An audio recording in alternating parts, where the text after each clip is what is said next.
MSc complete করার পরে যেসব ছাত্রছাত্রীরা ভাবছেন রিসার্চকে কেরিয়ার হিসেবে নেবেন, অর্থাৎ রিসেন্টলি পিএইচডি শুরু করার কথা ভাবছেন, তাদের উদ্দেশ্যে আমার একটি ইম্পর্টেন্ট উপদেশ আছে।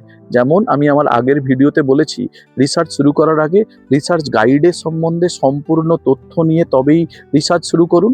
আর একটা ইম্পর্টেন্ট দিক আছে, যেই ফিল্ডে আপনি রিসার্চ করার কথা ভাবছেন তার সম্বন্ধেও সম্পূর্ণ তথ্য নেওয়াটা কিন্তু খুব ইম্পর্টেন্ট।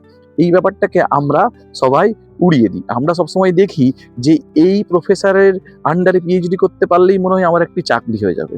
সেটা কিন্তু খুব একটা বড় ভালো ব্যাপার না কিন্তু। ঠিক আছে?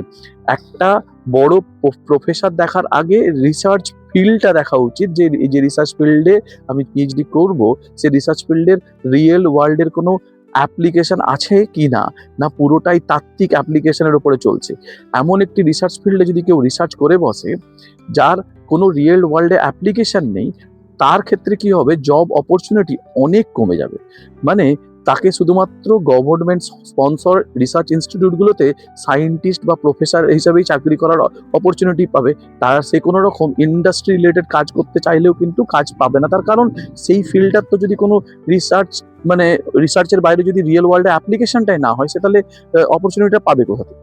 তাই পিএইচডি শুরু করার আগে এমন একটি রিসার্চ ফিল্ডে পিএইচডি শুরু করুন যার রিয়েল ওয়ার্ল্ড অ্যাপ্লিকেশন আছে, যেটার উপরে আমাদের দেশের গভর্নমেন্ট, অন্যান্য পৃথিবীর অন্যান্য ফার্স্ট ওয়ার্ল্ড কান্ট্রি দেশগুলো এমফাসিস দিচ্ছে। সেই রকম একটি রিসার্চ ফিল্ডে রিসার্চ করতে শুরু করুন। সেই রকমই একটি রিসার্চ ফিল্ডের কথা আমি আজকে আমার এই ভিডিওতে শেয়ার করব। যারা কেমিস্ট্রি নিয়ে রিসেন্টলি পিএইচডি করার কথা ভাবছে, তাদের উদ্দেশ্যে আমি একটা কথা বলবো, যদি আপনারা একটুখানি খোঁজ খবর নিয়ে দেখেন, রিসেন্টলি জাপানের সাথে ইন্ডিয়ার একটা কোলাবোরেশন হয়েছে প্রায় 1 ট্রিলিয়ন রুপিসের। জাপান এই 1 ট্রিলিয়ন রুপিস আমাদের দেশে ইনভেস্ট করবে, বিভিন্ন সেক্টরে ইনভেস্ট করবে। এআই, সেমিকন্ডাক্টর, এখানে একটি ইম্পর্টেন্ট ফিল্ড আছে যেটা হচ্ছে ক্লিন এনার্জি ফিল্ড। ঠিক আছে? আমি একটু ইতিহাসে যাই। আমরা রিসেন্টলি এই ইরান আর আমেরিকার যুদ্ধে একটা জিনিস শিখেছি, যদি কোনো দেশ নিজে থেকে এনার্জিতে সিকিওর হয়, তাহলে কিন্তু সবসময় এই বড় দেশগুলোর উপর ডিপেন্ডেন্ট থাকতে হয়, আর এরা যা বলবে তাই মেনে নিতে হয়। এই ইরান আর আমেরিকার যুদ্ধে আমরা দেখেছি আমাদের দেশে কিরকম তেল এবং গ্যাসের সংকট হয়েছিল। তার কারণ আমাদের দেশ হচ্ছে এনার্জিতে মোটেও ইন্ডিপেন্ডেন্ট না। আমরা রাশিয়া, আমেরিকা, মিডল ইস্টের এই দেশগুলোর উপর ডিপেন্ডেন্ট, এখান থেকে তেল এবং গ্যাস নিয়ে আসি। ঠিক আছে? তাই আমাদের দেশ এবং গোটা পৃথিবী চাইছে যে এনার্জি রিলেটেড সেক্টরে ইনভেস্ট করতে।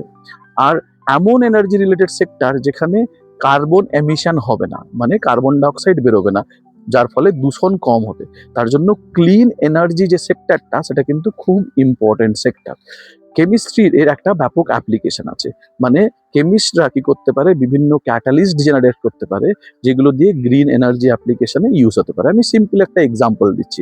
মানে যদি হচ্ছে ওয়াটারকে আমরা ভাঙতে পারি, মানে জলকে যদি ভেঙে আমরা হাইড্রোজেন বানাতে পারি, সেই হাইড্রোজেনটা কি হবে, হচ্ছে আমাদের ফুয়েল হিসাবে ইউজ হবে। আর এই হাইড্রোজেন কিন্তু গ্রিন এনার্জি সেক্টর। ঠিক আছে? এবার আমরা যদি জল থেকে ভেঙে এটা করতে পারি, তাহলে এটা তো গ্রিন এনার্জি হচ্ছে। এবং এই জল থেকে ভাঙার জন্য যদি আমরা ইলেকট্রো ক্যাটালিস্ট বলে একটা প্রসেস আছে, সেটা ইউজ করতে পারি, তাহলে আরো গ্রিন এনার্জি হচ্ছে। তার মানে এই সব ফিল্ডগুলোতেই যদি রিসার্চ করা যায়, মানে এখানে green hydrogen production, green ammonia production, তারপরে বিভিন্ন ধরনের গ্রিন যেসব এনার্জি রিলেটেড জিনিসে যদি রিসার্চ করা যায়, তার কিন্তু ব্যাপক অপরচুনিটি ভবিষ্যতে ভারতে আসতে চলেছে। আজ থেকে 5 থেকে 7 বছর পরে ভারতবর্ষে green energy related industry broom হবে। তাই যারা এই মুহূর্তে গ্রিন এনার্জিতে রিসার্চ করছে বা করতে চলেছে, তারা কিন্তু যখন তারা রিসার্চ কমপ্লিট করবে, মানে পিএইচডি কমপ্লিট করবে, তখন তাদের আর চাকরি পেতে কারোর উপর ডিপেন্ডেন্ট থাকতে হবে না। মানে তখন চাকরির অপরচুনিটির জন্য আমাকে শুধুমাত্র রিসার্চ ইনস্টিটিউট বা প্রফেসরশিপ পাওয়ার জন্য ওয়েট করে থাকতে হবে না। আমি যদি মনে করি যে না ভাই, আমি এইসব রিসার্চে যেতে চাই না, আমি ইন্ডাস্ট্রি বেস রিসার্চে যেতে চাই, তো আমি ইন্ডাস্ট্রিতে জয়েন করতে পারবো। দু ধরনের কাজ হয়, একাডেমিক রিসার্চ আর ইন্ডাস্ট্রি রিসার্চ। মানে আমি সেই রিসার্চই করলাম, কিন্তু ইন্ডাস্ট্রি রিসার্চ করবো। ইন্ডাস্ট্রি রিসার্চে কি হয়, চাকরি পেতে অনেক সুবিধা হয়, অনেক সহজে চাকরি পাওয়া যায়। একাডেমিক চাকরিতে বিভিন্ন ধরনের গডফাদার থাকতে হয়, সব দুনিয়ার জিনিসপত্র থাকতে হয়, বিভিন্ন লং প্রসেসের মধ্যে যেতে হয়। তার থেকে বাবা, আমার অত যদি কিছু না থাকে, আমার এক্সপিরিয়েন্স আছে, আমি করতে পারি, ইন্ডাস্ট্রি আমাকে ইজিলি চাকরি দিয়ে দেবে। তাই এমন একটি ফিল্ডে রিসার্চ করার কথা ভাবুন, চেষ্টা করুন, যেইগুলোর রিয়েল ওয়ার্ল্ড অ্যাপ্লিকেশন অলরেডি শুরু হয়ে গেছে। এই নয় যে আজ থেকে 10 বছর পরে হবে, আদৌ হবে কিনা তার কোনো ঠিক ঠিকানা নেই। যেই ফিল্ডগুলো শুরু হয়ে গেছে সেই ফিল্ডগুলোতে রিসার্চ করুন, ঠিক আছে? যদি আর কোনো রিসার্চ রিলেটেড কোনো প্রশ্ন থাকে আমাকে জানাতে পারেন, আমি আপনার উত্তর দেওয়ার চেষ্টা করব। আর আমি আস্তে আস্তে প্রত্যেকটা রিসার্চেরই মানে ফিজিক্স, কেমিস্ট্রি, বায়োলজি এইসব রিসার্চের যেগুলো খুব ইম্পর্টেন্ট দিক আজকের দিনে, সেগুলো একটা একটা করে এক এক দিনে আমি ভিডিও করে এখানে শেয়ার করব। আশা করি এটা আপনাদের কাজে লাগবে। সবাই ভালো থাকবেন। ধন্যবাদ।